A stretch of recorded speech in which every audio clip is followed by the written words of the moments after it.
If you've never lived in North Dakota or been in the upper Midwest, you probably don't know what it does to vehicles, but it's not very good. This here is my 2013 Ford Raptor, and it has about 125,000 miles on it, but it's been a Midwest vehicle its whole life, and let's see what it actually does. So as you can see now, it actually looks pretty nice outside, and that's because it is. It's it's the end of April already. Time flies. But it's probably about 45, 50 degrees out. It's still kind of chilly in the morning. It gets down below freezing. I mean, in dead of winter, like January, February, when it's super cold out, it's not uncommon for it to hit, 20, 30 below actual temperature. But then when you throw the wind on top of it, it can feel like 45, 50 below out. And it is brutal to go outside when it's that cold. I can promise you. And actually on something like this, when it's super cold out, you got to think of everything it takes to start a vehicle. When it's 20, 30 below outside, think of your motor. The oil in the motor in the bottom of that oil panel is just sitting there and not running.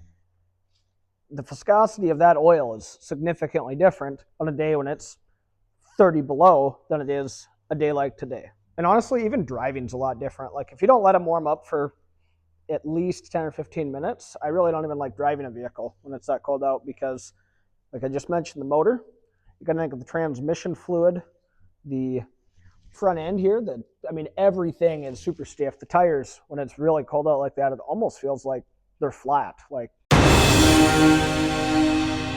Okay, so not only is the cold hard on, it's hard on everything, but second part of this here is there's one thing, if you've ever been to the Midwest, where there's a reason you don't want to buy vehicles from here. So again, this is a 2013. It looks relatively clean here, but you gotta look at the underneath.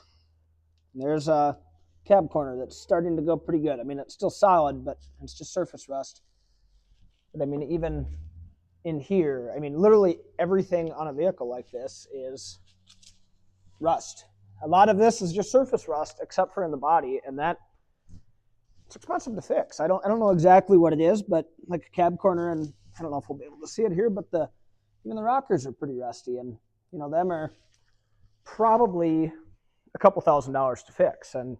But on a vehicle that's worth $20,000 to $25,000, a couple $1,000s is a pretty good chunk of what the vehicle's worth. And at what point in time do you just deal with the rust and let it spread and take the kick in the shorts on resale? The reason that vehicles up here rust so bad is because they dump a crazy amount of salt on the highways up here to try and get the ice to thaw a little bit. I know some other states are worse, like I think South Dakota does a lot of sand, but again, this is all just kind of speculation. I'm not entirely sure. But once the rust starts, there really isn't any stopping it. Unless you're cutting that metal out, putting new in, and putting new paint on. And even then, it doesn't take very long for it to rust again. But yeah, as far as my rust spot, that's just the beginning. It'll rust as far as you want to let it rust. And it'll even come up into here and get in to affect your seal. You can tell here, the guy that had it before me put a little bit of undercoating up in here, it looks like. The part 3 for this is not only does it affect like the cosmetics and all that stuff, but you also feel it when you're at the pump and in your wallet. You actually get worse gas mileage in the winter than in the summer, believe it or not. You probably wouldn't think that because of, you always hear people putting on these cold air intakes. Yeah, it maybe makes the motor run a little bit more efficient, but I kind of like to call them hot air intakes. Here's my dog. Pain in the ass. Sorry for the interruption. But they may be a little bit more efficient. But in the winter, they actually do something to the fuel at the gas stations where it just doesn't run as efficient, and it's so that your vehicle starts. And like I said, the rust, just overall wear and tear. It's not good for a motor to start when it's 35 below out. If you have a heated garage, it might be okay, but this pretty much sits here. And I don't know if you can tell, there's shit all over every wall in here, but there's zero insulation in here. Got some firewood though. I suppose I could start a fire and, warm my hands up. There's something seriously wrong with me. Maybe I just use my brain here a little bit, and instead of starting the fire with this wood, maybe I just turn this little propane heater on. But again, don't think I'd want to try and heat a building this size with this heater and zero insulation in the wall. I don't think it'd probably work very good, but I'm not an expert, I guess. And obviously I'm not going to be able to show a lot of this because it's nice outside now, but I guess part 4, and it's just stupid little small things that really get annoying in a hurry, and I'll do my best to explain it. So again, if you've never lived anywhere where it gets cold, this is probably going to be hard to explain, but a couple years ago we had a ice storm that hit here in North Dakota. We lost electricity at our house for like 6 days or something like that. It was terrible. But if I step right outside here, we do have a generator right here, that little white box. It's a propane generator, and there's a 500-gallon propane tank. So that's what I powered my whole house with for, approximately 6 days. But either way, it still sucks. So what I was saying is when we had that ice storm, my vehicle was parked outside. That was before I started parking it in here. You're a pain.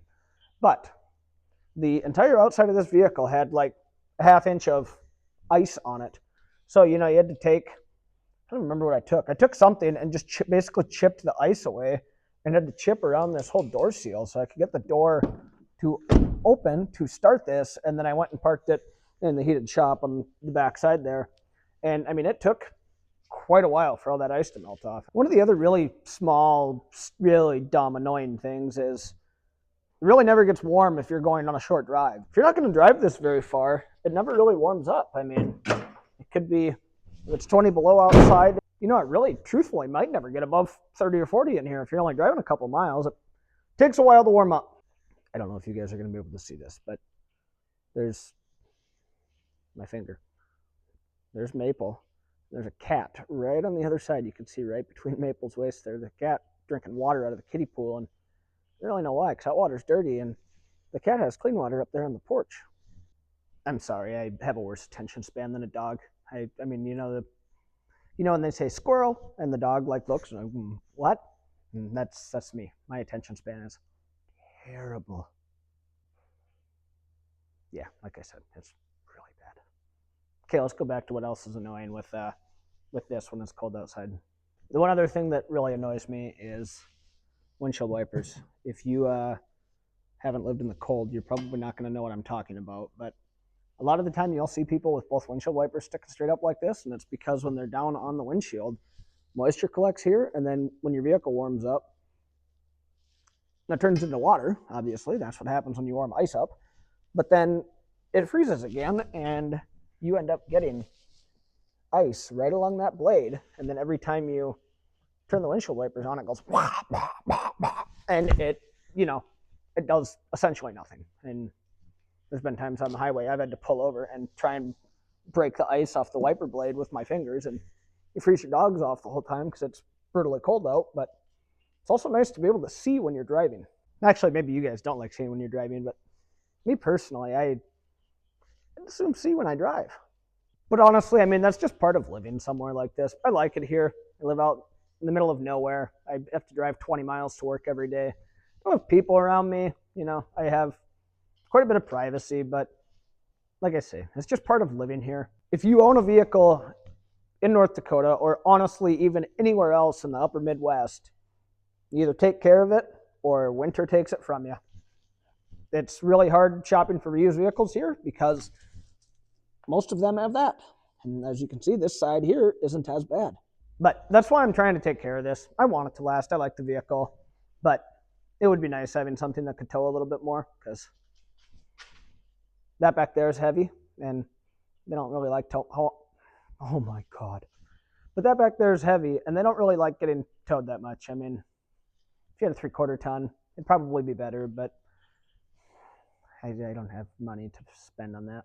But if you want to see more of this, give me a thumbs up, share it with a friend. I don't know what that was, I'm sorry. Share it with a friend. I'm going to keep doing that. Share it with a friend. Comment. I'd like it if you comment. I like hearing from you guys. Like, you really should comment, because I do like hearing from the 65 subscribers I think that I have. I don't really have hardly any, but everyone's got to start somewhere, right? So you really should just subscribe, comment, like, share. I don't know what else you can do, but do that. If you live somewhere warm, though, take your vehicle for granted, because living here, it gets beat up. They don't last near as long.